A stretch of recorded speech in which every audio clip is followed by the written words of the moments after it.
Hello everyone, my name is Sanya Chhabra and I have secured All India Rank 84 in UPSC Civil Services Examination 2018 and it was my first attempt.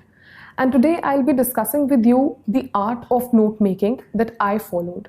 So note making is one of the most essential parts as far as UPSC Civil Services Examination preparation is concerned. The key lies in how effective notes you make.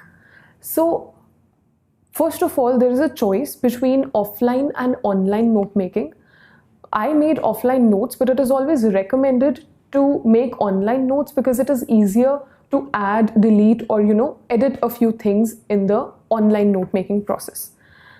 What I did was I maintained separate notebooks for all the GS papers, be it GS 1, 2, 3, 4, optional, for essay, and for prelims if you have to note down certain facts.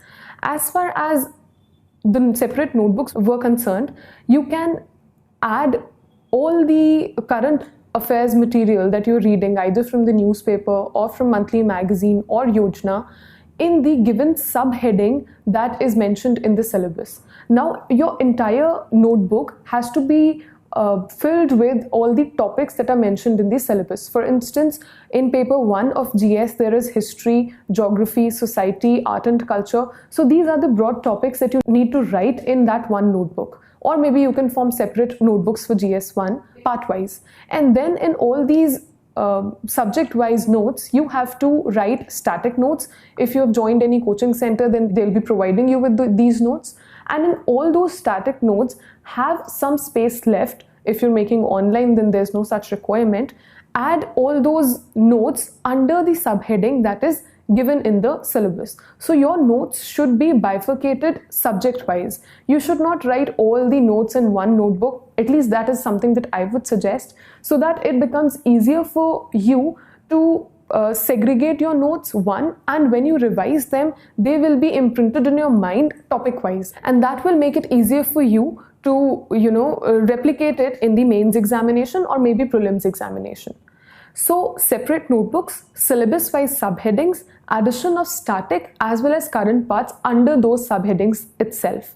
Then I also maintained a separate notebook for government schemes which help you add to the answers, especially in the conclusion. When there's a certain question on, say, problems of a particular area or what suggestions would you give to solve this area, then schemes come handy.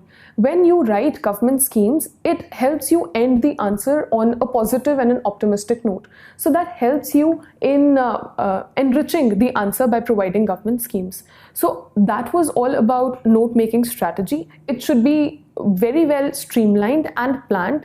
Do not mess things up by maintaining just one notebook and adding all the notes there in one notebook. I believe that it is important to maintain separate notebooks for all papers and then note down the current affairs or static part subject wise under the given headings in the syllabus. That's all the very best, and thank you.